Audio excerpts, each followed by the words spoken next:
Hello, everybody, and welcome to What's the Story podcast. This is WTS 290. My name's Danny Murray. I'm Graham Merrigan. How are you, Danny? Absolutely spiffing. I'm being blinded by the sun here in my box room in Costa del Portlaoise. But I mean, look, we can live with that, Graham. We can live with that. And do you know what's great about that? That it's 7:15 and you're being blinded by the sun. I love that. That's it. And the room is nice and toasty, being heated by the elements. And I'm all right with that, Graham, because, the old heating bills after coming in after the winter are fucking terrifying. Oh, really? They're all right. They're up. But they're up for everyone, so I'll say no more. But yeah, no, it's nice. You're right. It is. The bright evenings and all that actually feel, and you wake up in the morning, it's bright. It makes a big difference. It does, yeah. And your day's not really limited anymore, Very true. Very, very true. You're allowed kind of, like in the sun or in the winter, I always feel once 5 or 6 o'clock hits, I'm not doing that tonight. Yeah, you're right. It just becomes sort of, that's me on the sofa now. It's miserable out there. I'm not. But now, with the grand stretch and everything officially in, it's kind of, oh, listen here, I'm going to be out there at 9 o'clock in the evening enjoying the last throws of daylight. Yeah. Love it. Brilliant. Come here. There's three things. Three things. Okay, so firstly, it's just you and I this week because unfortunately our guest overbooked and he's our oh my god, stutter. Excuse me, apologies. He is a resident social historian, and that's obviously Donald Fallon, but he'll be back next week. So thanks to Donald. He had another project this evening and had to postpone at late notice. Always worth the wait is Donald. So I'm gonna just ask you. I'm gonna not interview you as such, but I've got 3 topics. Right. I want to bring up with you. I forget the third of them. No, I don't forget the third of them. Oh, so okay. The first one, Bruce Springsteen. Yes. You went to 2 out of 3 Bruce Springsteen Dublin gigs. I did. The second topic is Eurovision. Ireland are out. They are. And you are or were a Eurovision fanatic, so I want your thoughts on that. Yes. And the third one, which is the main event of this episode, you and your lovely wife, Oksana, did the big shop this evening. So I want to know certain things about the big shop. Excellent. Yeah, the big shop is a big one in this house. But will we start with Bruce then? We'll start with Bruce. So how was Bruce? Fantastic. Right. Now, is this objective or is this, yes, fantastic? Well, look, it's my opinion, and I admittedly, as you can see over my shoulder there's a Bruce Springsteen album on the wall. Yeah. And but for me, it was up there with 2 of the best shows I have seen. Now, Danny, just for people that can't see, yeah, can you just go from Bruce onwards as to what records you have hanging on your wall? I can, of course, yeah. So you've got Bruce Springsteen, Born to Run, iconic album cover, himself and the big man, Clarence. Beside Bruce, you've got Friend of the Show, and I don't use the term legend lightly, but the great Christy Moore, the On the Road album. Brilliant live album. One of the best live albums of the last 20 years, I would say. Absolutely agree. Next to Christy, you've got Red Hot Chili Peppers' Californication. Legendary album. That, for me, I think that came out around 1999. And I was just at that age where you were starting to buy your own music. And you were starting to rock out. Yeah, and I remember having a Discman at the time and getting the Californication album. And I would say I had the song Other Side on repeat one for about 2 weeks. Is that your favourite song on it, yeah? I think at the time I just loved it. I just absolutely loved it. But now if I was thinking, it'd either be Scar Tissue or Road Tripping, I'd say. Around the World is mine. Around the World's it's a great album. Great album. It doesn't get the love it deserves. No, brilliant album. It did at the time for some reason, but the longevity of it doesn't seem to be getting the retrospective love. Yeah, which is weird. It's weird. I think it's one of their best. Anyway, look, that's next to the Chili Peppers. We've got Neil Diamond, Love the Creek, another great live album, and The love for Neil Diamond is a Murray thing, is it? Cousins and everything. Well, I wouldn't say it's specifically the Murray family that have filled out stadiums around the world now, Graham. Um, I mean, I've been to see Neil You Diamond. and your cousin Michael adore him, don't you? Michael adores him. Keith adores him. Uh, Daddy Mick, my uncle Mick adores him. My dad adores him. He's just, Deadly. look. There is definitely elements of it being a Murray thing, but I mean, I think I've seen Neil Diamond 8 times over the years, and I've seen. I remember seeing Bill O'Hurley at a gig. I remember Jerry Adams being at a gig in the old Lansdowne Road. Bertie Ahern being, and this I think it was 2002 or 2003. I can't remember. And Neil Diamond made a comment about the Irish Premier being in attendance tonight. Well, And the state, when I say Bertie received a hero's acknowledgement, the state, so this is, you're talking peak Celtic Tiger and all that kind of crack, I suppose. yeah. And, We're not you turning know, this into a fanboyish Bertie Hearn pod. no, but I'm just pointing out that it's not just a Murray thing, all right? Right, yeah, it's a Jerry and Bertie thing as well. Exactly, yeah. Is And that Guns N' Roses beside Neil?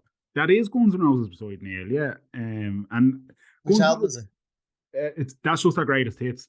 I Brilliant. have Use Your Illusion 1 and 2, but they're downstairs. And I Have you haven't seen got. them live?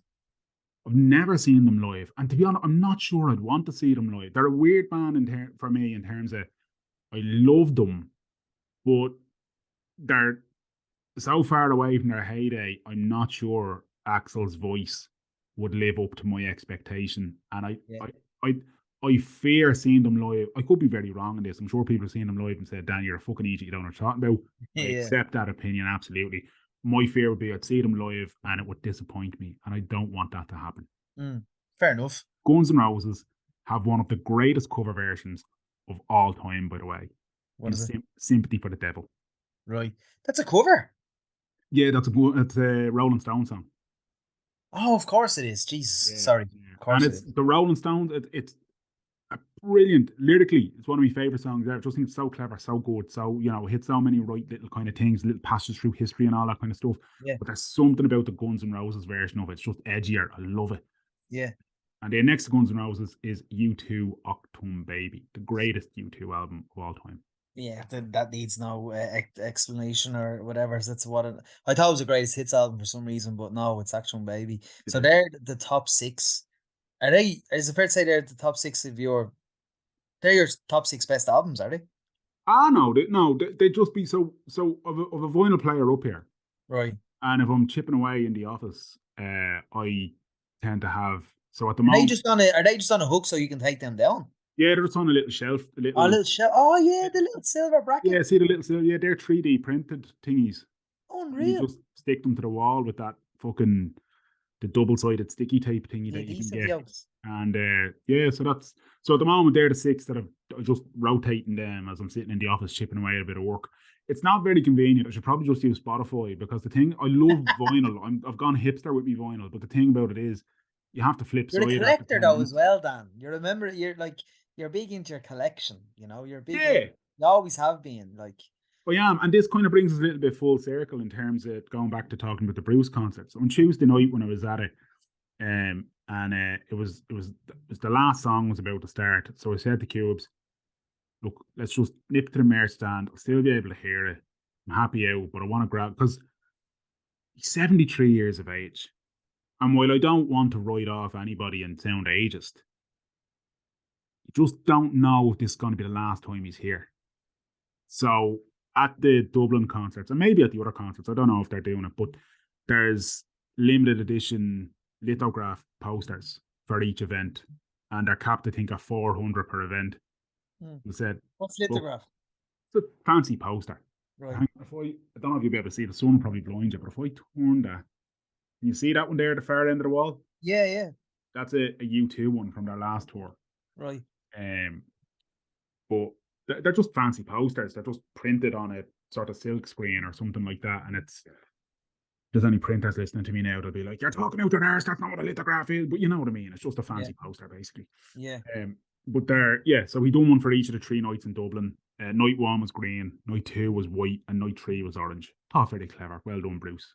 Very good. Very clever. So did you But get one? we did, yeah, because I was like, you know what? If this is the last time he's going to be here, I want something.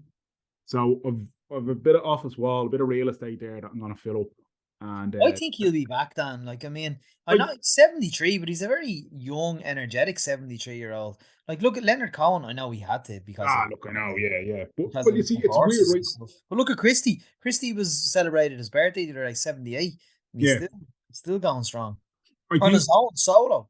Well, this is. I think if we are to see Bruce again in Ireland, and this is like I'm absolutely zero to base this on, other than my own opinion.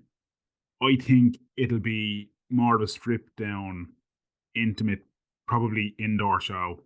Yeah. Did Do you two are you suggesting that because of the performances the other night, or It's an element of everything, right? And maybe it was just like, I mean, in fairness, right? So the tour is from for the last album, Letter to You, which is a song about kind of hitting a certain point in your life and knowing that, you've fewer summers ahead of you than you do behind you. oh Jesus?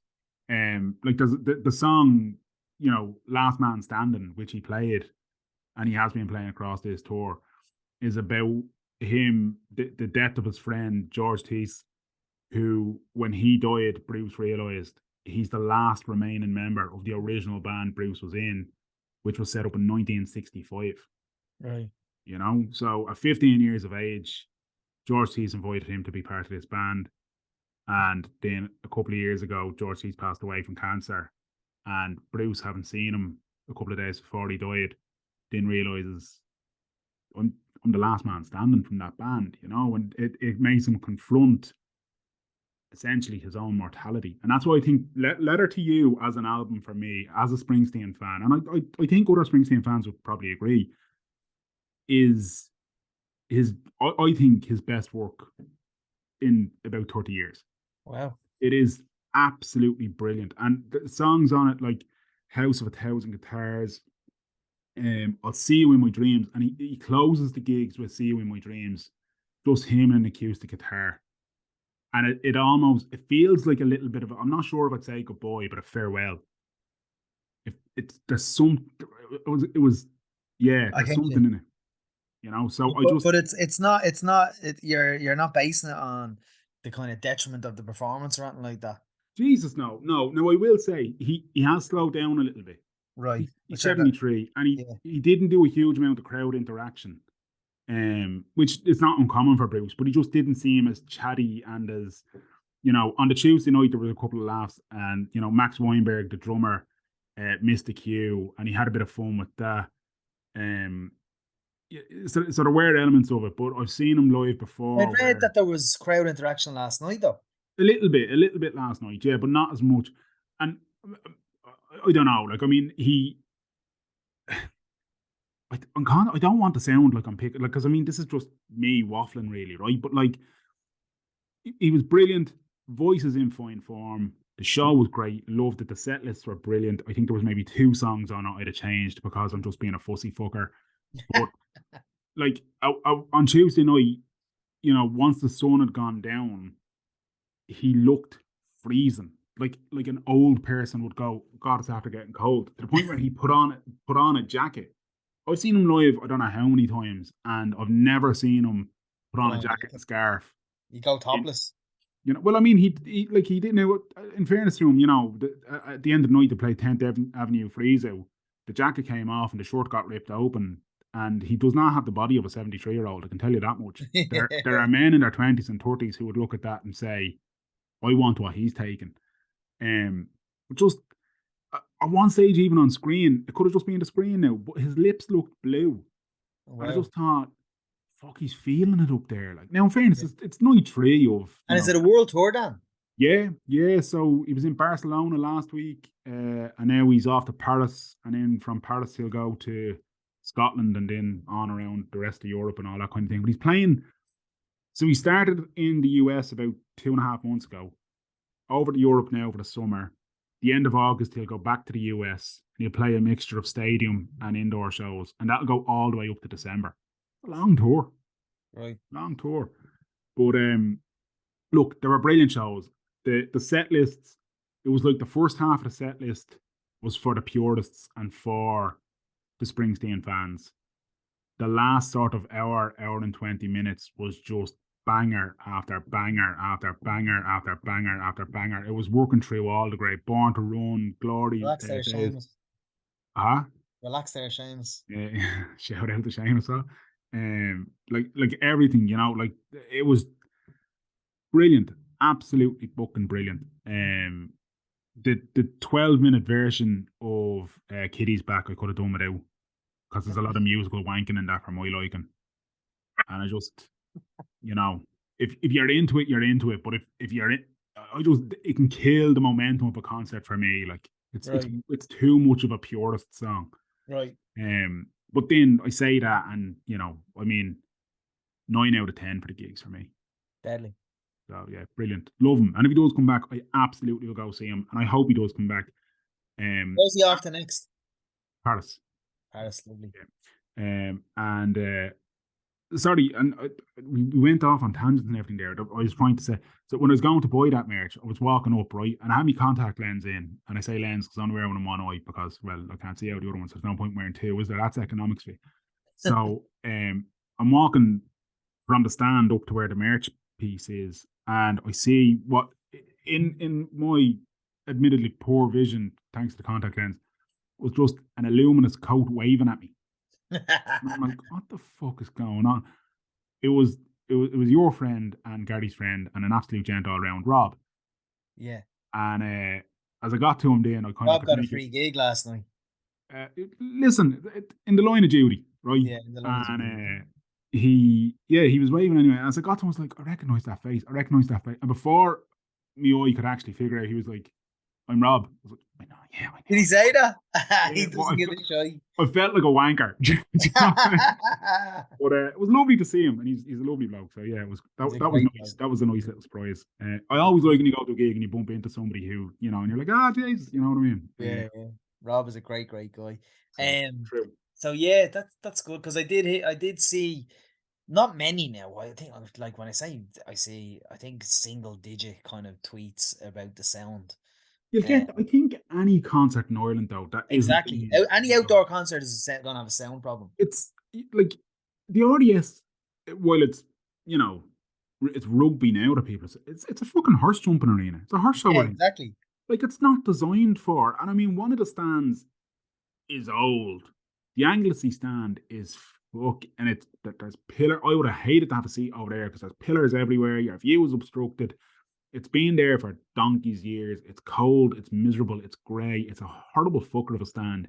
Yeah, Really, truthfully, the redevelopment of RDS has to happen sooner rather than later because if Leinster are continuing to dominate and all that kind of stuff, it's a bit of an embarrassment that that's the fucking stadium that's their home ground. yeah, yeah. Nonetheless, yeah, look, could sound be better? Sound could always be better at every outdoor concert in Ireland.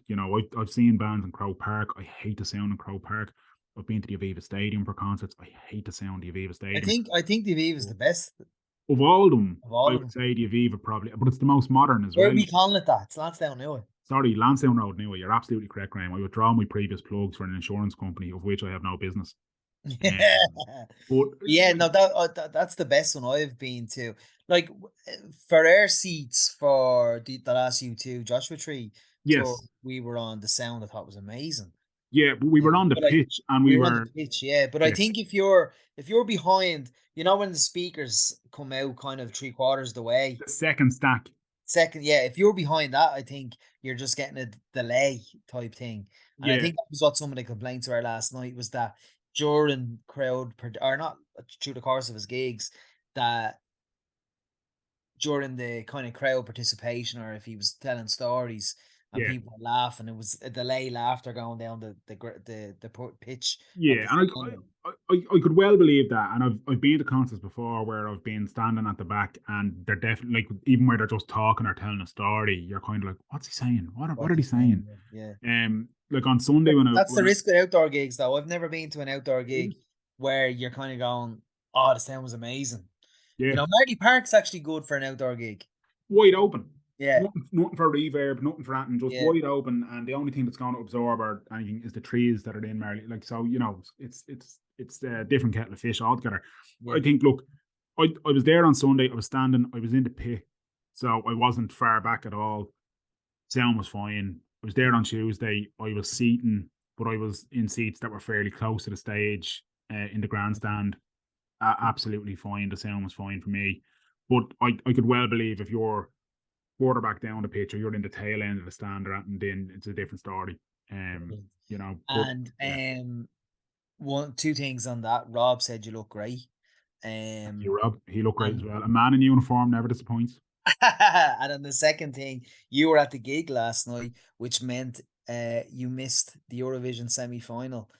The Yeah, first night of the Eurovision semi-final, which was held in Liverpool, yeah, and Ireland Wild Youth didn't get through. Now, yeah. I'm not I'm not Eurovision savvy. I don't know. Like, on the outside looking in, I'm kind of going. I've seen people debating today on Twitter about, RT needs to stop with Eurovision because they can't justify it anymore. They keep sending bad songs. But am I pains to say, is the Eurovision in the last 10, 15, even 20 years even about the songs? Is it about the Ah, music anymore? it is. So right. Firstly, the Wild Youth song, respectfully to Wild Youth, not a good song. And just on that, Yeah, I will. It's not that I agree or disagree, but I find myself singing the song. right. Fair enough. Right. So What does that mean? What uh, does that mean in the grand scale of things? That you it's see, just catchy or that well, I yeah, like I mean, it look, or the thing, it's subject, like music is subjective. It's like everything, I suppose, right? But for yeah. me, and I'm saying this as like, I love me bit of Eurovision. I love me bit of Euro pop. I love, you know what I mean? The cheesier, the better for me, right?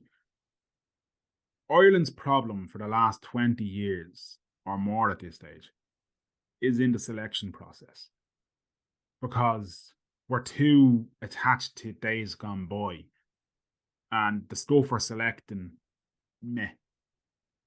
Now, look, Wild Youth may have deserved to get through to Saturday's final, but they wouldn't have been within an arse's roar of the top 10 had they got through to the final. That's the reality, like. So I Mm. can understand people who are saying they were robbed. Maybe.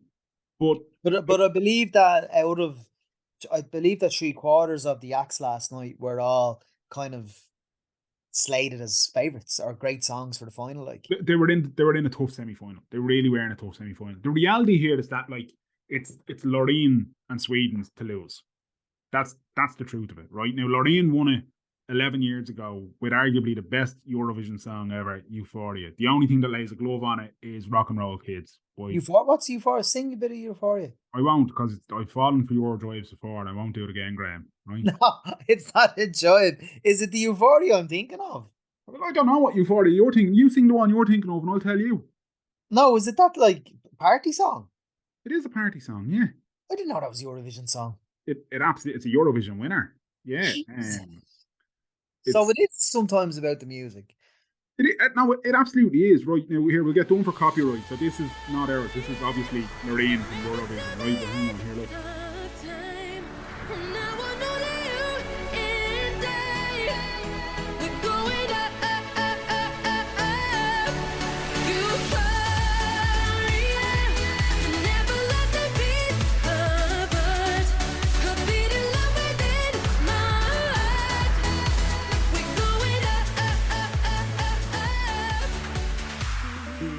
Yeah, conscious of copyright and we'll get done if we're not careful. So that's why I cut it off very quickly. No way. Yeah, I poor old. didn't know that was a Eurovision winner. Yeah, yeah, it is. Yeah, and you tend to hear it in places when you're out and about. Jeez, that's mad. So like me naively, and gave the disclaimer before saying, is it about the music? Yeah, That mean Euphoria is a good song. So what does Ireland need to do then? Like people saying that RT need to drop it because they no, can't really justify it anymore. If that happens, what happens to Ireland's entrance? Does that mean that we won't have an entry? in theory, yeah, right, it does. Right. So look, there are plenty of other countries who have developed models that work. Sweden being arguably the best example because the success they have had. Like if Lorraine does win this year, that puts Sweden on 7 victories alongside ourselves, right? Yeah. But the difference being Sweden's victories have all been coming in the last sort of 15 and 20 years, with the exception of ABBA and maybe I think one other, which were 70s, and I think they won once in the 80s. I could be wrong on that. But they've won 4 or 5 in the last sort of 15, 20 years. And two of them have been absolute fucking humdingers. Lorraine Euphoria and Heroes by Man Zemlo, yeah, cracking song. Ireland, like we tried Eurostar, this fucking selection shit that we've been doing with the late, like, respectfully, right? We put so much weight into previous winners' opinions, whose mindset is still in the 60s and 70s when Ireland were doing Yeah, fucking yeah. well. Dana Rosemary Scanlon should not be fucking near a judging panel. Is she a judge? Not this year, but in recent, I'm talking about the last sort of, Ireland haven't won since what, 97, Emer Quinn, The Yeah, Voice. I think yeah. that's the last time Ireland won, right? And we've tried different things. We tried to do the novelty thing with Dustin. 26 years ago. Fucking hell. Not a good idea. That just wasn't ever going to, Mm. um, So what do you think we should do? change the model. Yeah, Change the model to find good pop songs, because that's ultimately what's going to do it. You look at the winners over the last 20 years, most of them there has been one or two sort of sidewinders in there, but most of them are good pop songs that I appeal to heard the masses. I heard someone today on the radio suggest we send Daniel O'Donnell. I mean, what the fuck is Daniel going to do? Who would you send? You know what I mean? Honestly, Yeah, honestly, yeah, like listen to Lorraine Euphoria there. Like yeah. who look, we're not trying to replicate because that's No, look, silly, but like who and does it have to be an Irish musician? Like who would well, you yes and no, yes and no. I mean, like Norway won it with Alexander Rybak, and Alexander Rybak's from Russia, right? just thought that Alexander Rybak was a wrestler? He probably was, yeah, as well. Feed me more. Is that Yeah. Rybak? Yeah. Yeah, yeah, yeah. But he won it with Fairy Tale in I think like 2009 or something like that. It wasn't a great song, but it was good enough kind of It's thing, grand. right? But like realistically, I think somebody like Lyra could do well. Um, I mean, they're probably not at a Eurovision point in their career, but Picture This could be a good option. Right. But The song that came second on the Late Late Show night, I thought was far superior. I The thought girl, it was better. I thought it was that was the better. girl, wasn't it? Yeah, She yeah. was only a young Like one. now, I will say last year, Brooke Scullion, Mm, Brooke deserved much better than she got. Brooke had a really good song. It was as close to a Eurovision hit as we've had, I think, in about 2 decades.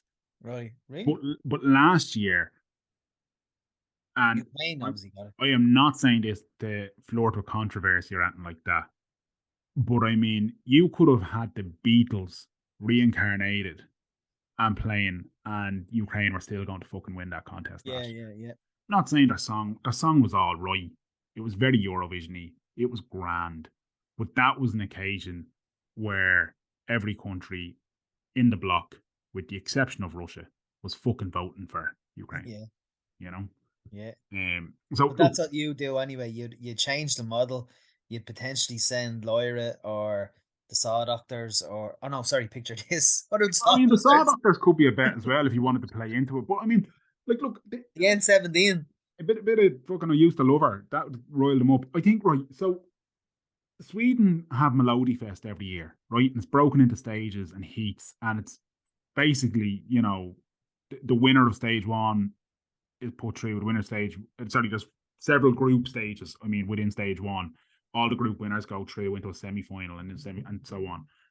It's a process and it works. You'll get some dog shit in phase one, but there's a reason Sweden are either winning it or in the top three consistently because Yeah, Melody Fest fucking works, right? yeah, Uh, in 2020, when Eurovision was cancelled because of COVID, the two songs from Sweden would have won it that year. They would really. if they were allowed to enter Daughter, Bulletproof, and the Mamas. I can't remember what the songs from the So Mamas. Dan, do you follow like is your when does Eurovision season start? When are Like you? December. Uh, December is where it starts in earnest. Yeah. I love your like you sound so confident and I can't wait for December already. No, but it's, Because you know what I they're mean. based. Like the selection And what, process. like is there a website, or where do you go, or where do you Yeah, like there's, where but do I you mean, all and all your Eurovision chums go? well, I mean, like there is a Eurovision website, but I mean, you kind of all the countries have a pattern in terms of their selection process, and you just kind of get to know what's what, you know. And then like Sweden's the one everybody watches for because Melody Fest is fucking huge, like. Yeah. But they all start really and truthfully. November, December is when you separate the men from the boys in terms of what's going to go through to the final, and you'll usually find a winner or what sounds like a winner very fucking quickly. Mm. Loreen this year is the song to beat. It may be beaten. If it is, there's a chance as a Finland to have that cha cha cha or whatever. That's one of those novelty songs that might fucking upset somebody. Um, the Brits, God bless them, last year was their best shot. This year they haven't a fucking hope.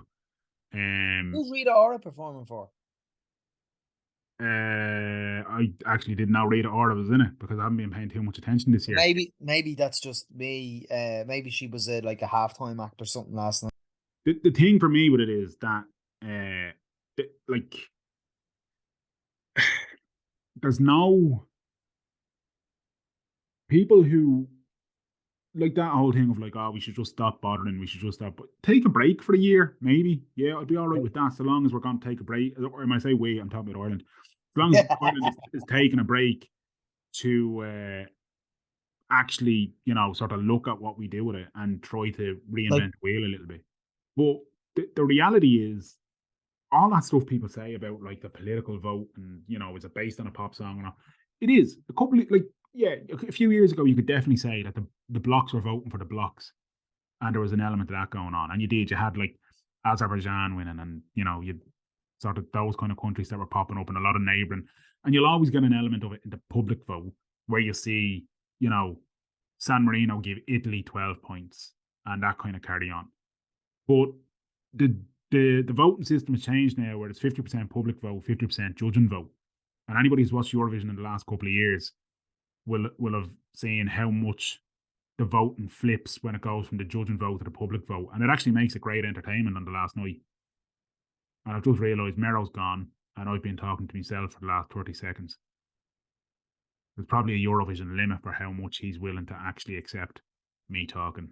And he probably didn't think of that before he brought this topic up, which is exactly why I'm still rambling to myself here in the hope that he'll rejoin this Zoom call so the podcast doesn't just turn into me talking shite, although that's pretty much what it's been for the last 30 or 40 minutes. He's back now, so I can stop filling air, and hopefully he won't even have realised that I'm. Is he back? my internet pissed the bed there. There we go. You missed me explaining the judging system of Eurovision and why it's great. I think you were froze for a good 30 seconds, and I was like, he's either looking at his phone or he's not paying attention.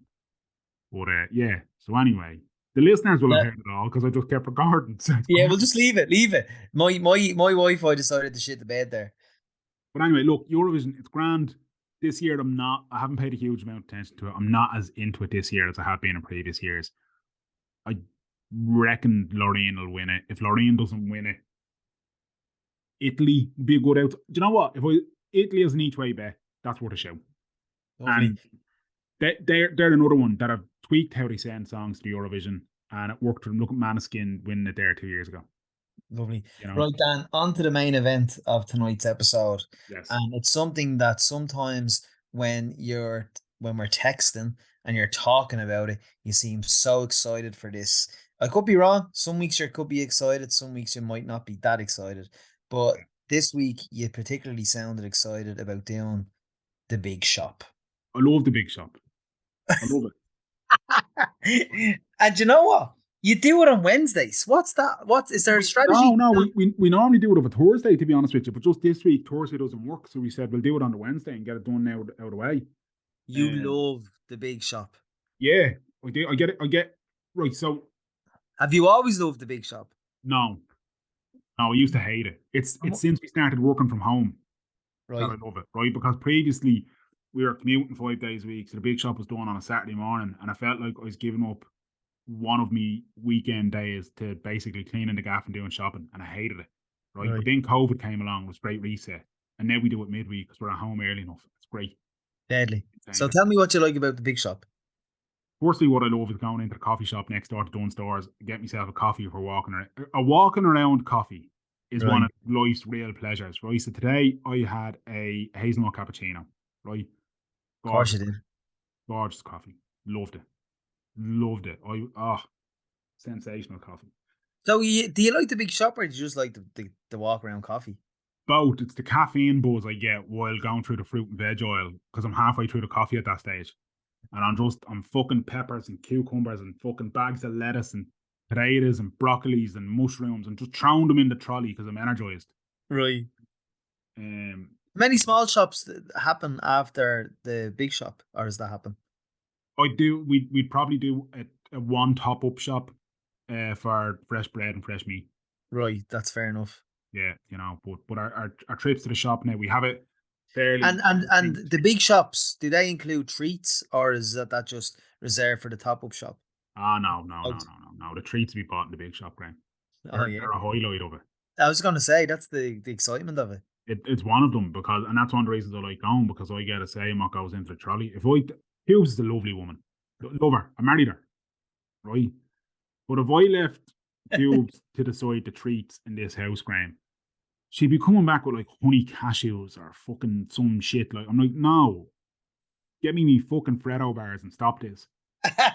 Stop this nonsense. So Dunn's last week had a great offer of you got 4 packets of Freddos for a fiver. So stocked up on them. So I have enough Freddos now to do me for about a month. And I'd always get about dairy that Cadbury's dairy milk do it's a dairy milk with 30% less sugar, right? Which appeals to me post surgery because I'm tricking myself into thinking this is closer to the sugar range I'm supposed to be eating within. Right. It's not still, but yeah, everything in moderation, including moderation, Brian, Absolutely. right? So Absolutely. the way I operate is right. I either when I'm having my coffee in the morning and work, I either accompany that with a Freddo or I break off 3 squares of me there, and that's me bit of chocolate for the day, right? And it's working great for me, and I'm fucking loving life, right? Yeah. Yeah. So That's when all I'm that doing, matters. so when I'm doing the big shop, my priority is getting to that fucking sweets aisle and getting them in the trolley so that I'm done, right? I'm like, great, I have me treat to look forward to. Come on, we go to the grown up section now, and we'll buy our meat and all that crack, Yeah. So, well, yeah, I used to love going to on the big shop with my granny. She used yeah. to bring to the big shop for me. I always remember it was crazy night at Super Crazy Prices on a Wednesday night, Oh yeah, yeah. and I she'd think bring me everyone and in me. Ballybrack used to do their shopping on fucking Wednesday nights and Yeah, yeah. But like yeah. I have a memory now. I could be wrong, but I could be making it up. But I have a memory of like crazy night at Super Crazy Noise Prices where someone would go over the intercom with a deal every Yeah. when you're Oh yeah, no, walking that did home. happen. And there'd be Yeah, riots. There'd be yeah, yeah, fucking riots in the frozen oil when you announced 5 Goodfellas pizzas for the price of 3.